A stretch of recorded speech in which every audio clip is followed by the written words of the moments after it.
We'll introduce our own names. And then we introduce. It started. It already started. Okay. Let's just go. Hello, I'm Reed Eichholz.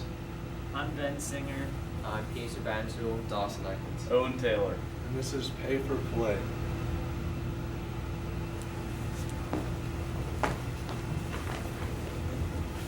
Okay, so before I started researching, my initial view of paying players was not good. I did not feel that players needed to be paid. But after evaluating history, like in 1840, when it was founded, corruption and gambling and illegal benefits not initiated by the NCAA was given out, there needed to be more regulation. So in 1905, Theodore Roosevelt decided to clean up the NCAA, saving it when it was about to fall from existence. Again in World War II, another Roosevelt, FDR this time, decided to save the NCAA yet again because of the lack of involvement during World War II. In the 1970s, two things occurred that allowed the NCAA to keep going. One of them was gender equality with Title IX, and another was Walter Byers, who was huge in television. Throughout this, commercialization increased a ton, and because of that, there was enough money to go around for players to be paid, but instead, the tradition of players not being paid remained. Again, in 1998, the Compromise Law, corruption was a huge issue. Illegal benefits and many other things plagued schools, and the Compromise Law of 1998 got rid of this corruption. And because of this intense research of history and the corruption that has been involved in the history, I believe that players should be paid so that corruption and illegal benefits won't be necessary. So a few reoccurring problems in the history of the NCAA, along with some future benefits. So over time, there have been cycles of lack of nationwide communication, like in recruiting and school rules, and as well as lax discipline. Every so often, discipline decreases and the corruption increases, and then a cycle of cases and allegations fix those that lax discipline. And another issue is bloodthirsty recruiting. Since about the 1970s, when television increased, huge amounts of recruiting issues have remained, and that's a huge issue. And some future benefits to paying players might be that the discipline would have to increase because of the money that is handed out.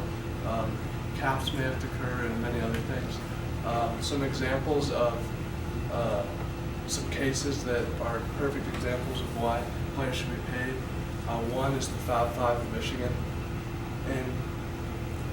In this case, in 1998, the Fab Five had been taking benefits, but only because they were in such dire poverty.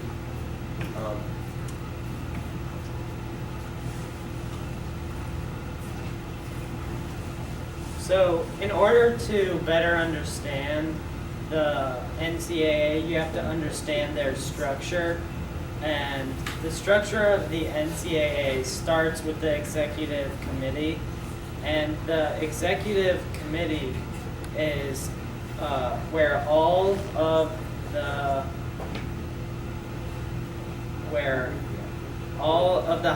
is the highest governing committee. And the executive committee brings together presidents and chancellors from each division to discuss issues important to the entire NCAA membership. Under the executive committee is the board of directors, and the board of directors is exclusive to Division I schools. At the same level of that, for Division II and III schools, they have the President's Council. Lastly, each division has various small committees in order to keep the NCAA running. The NCAA has all the power and decision-making for collegiate level sports.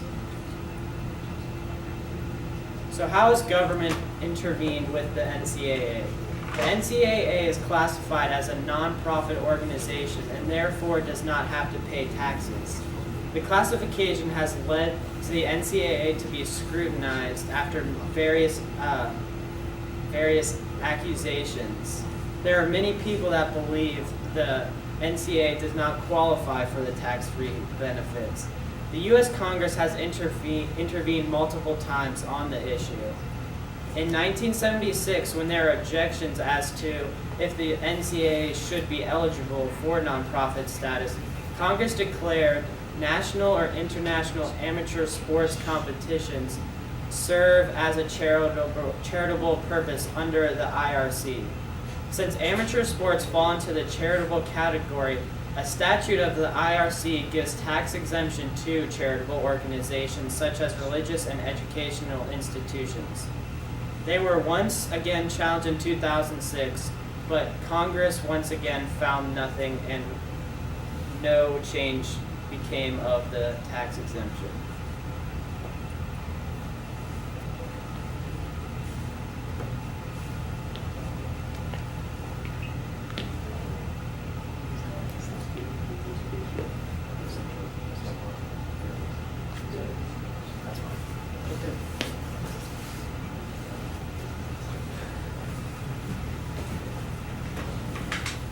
Is education really taken into consideration? Are classes taken seriously? To be an NCAA athlete for any sport, there are certain requirements that must be met. According to College Board, all students attending a Division I college program must have completed and passed 16 high school core classes. Grading is very lenient, however, when it comes to the completion of work from student athletes, as according to the NCAA. In Division I, student athletes must complete 40% of the coursework required for a degree by the end of their second year. They must complete 60% by the end of their third year and 80% by the end of their fourth year. Student athletes are allowed 5 years to graduate while receiving athletically related financial aid.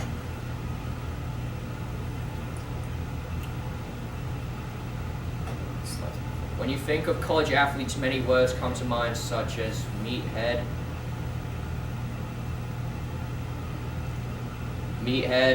and unintelligent.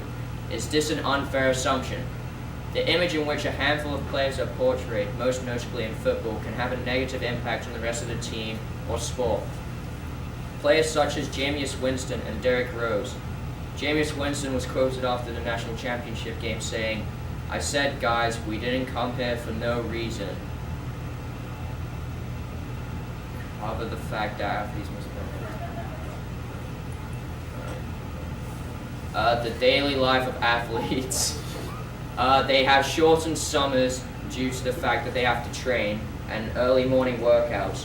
And the mandatory practices aren't actually mandatory unless you want to stay on the team. You have to go. So how can they fit in practice and schoolwork?" So medically, over the course of the years of the NCAA has been renowned for its lack of coverage for its athletes, either through insurance or through coverage physically for the athletes. Now, as you can see, there are some gruesome injuries and permanent injuries.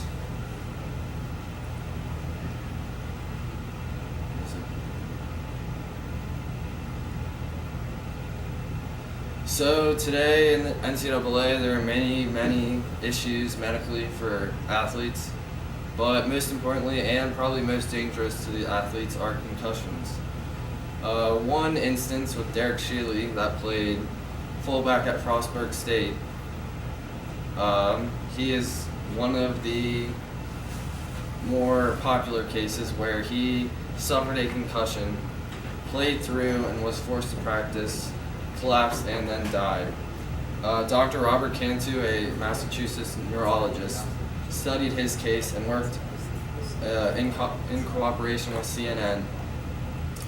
And the article clearly states, with player interviews and testimony from the Shealy family, that Derek was pushed too far and the NCAA has no power in regulations for concussions. And this leads to the further problem of lack of league-wide rules and regulations. There are no really set rules in the NCAA. The NCAA usually leaves it up to the schools to decide, and this is the same with insurance for the athletes. The NCAA just requires athletes to have insurance. It doesn't matter where it comes from. So these athletes might be stuck with paying for their own insurance instead of being insured by the schools.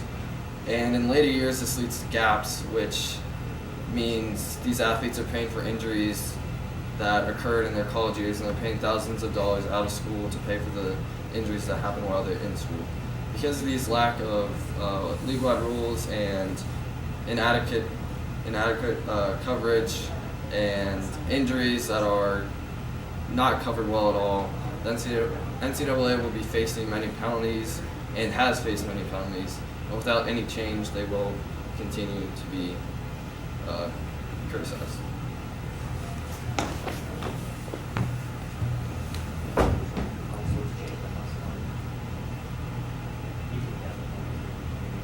Teleprompter. There isn't any. What you provided me didn't have it. Ooh, that's not it. It should have been at the bottom. It's not. All right, I'll go off of it.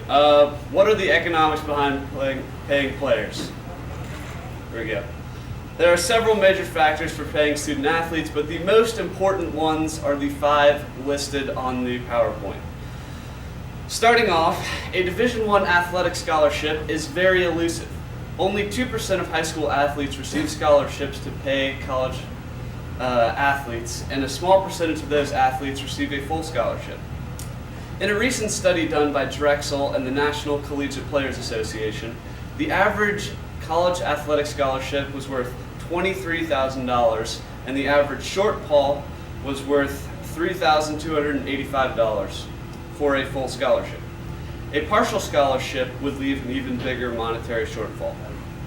Some of these athletes are impoverished and can't afford the shortfall without working a job, but being a college athlete, you don't get much time for work.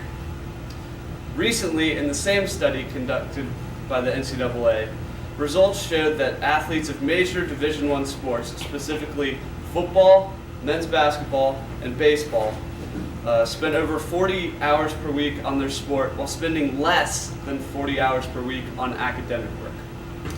The combined 80 hours a week prevents some athletes from working a job to earn the deficit between their scholarship and the full cost of college. Needless to say, the colleges have money to cover the scholarship shortfall. Every year, major Division I athletic departments rake in over $100 million. The University of Texas at Austin has the wealthiest athletic department in the country. Last year, they brought in over $163 million with a combination of ticket sales, television contracts, a deal with Nike, donations from donors, and other various revenue sources such as bowl games. Yet none of the revenue or profit went to the players' pockets. Instead, it went to salaries, scholarships, infrastructure, and other various athletic sources. The revenue brought in by sports also plays into market value.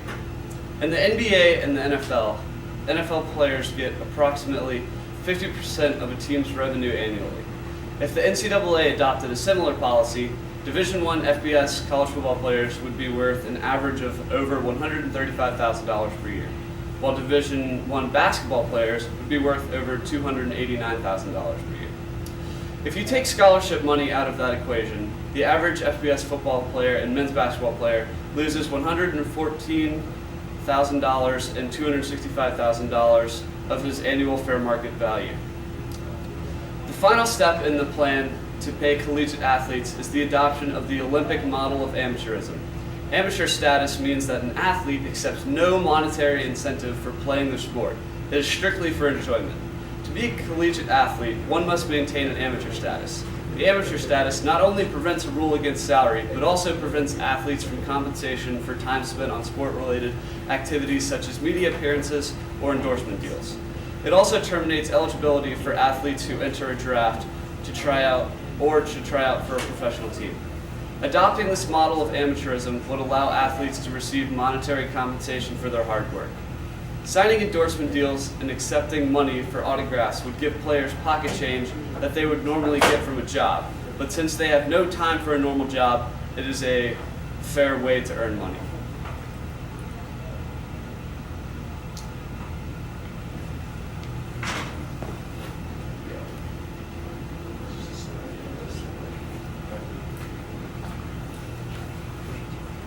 So in conclusion, after evaluating economics, education, medicine, and the structure of the NCAA, as well as the history, we firmly believe that college athletes need compensation to reduce corruption, to increase fair markets,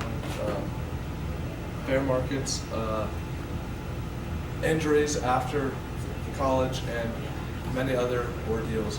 With the Northwestern case in 2014, a small step was taken for the payment of players, but a lot more needs to be done with a lot more structure.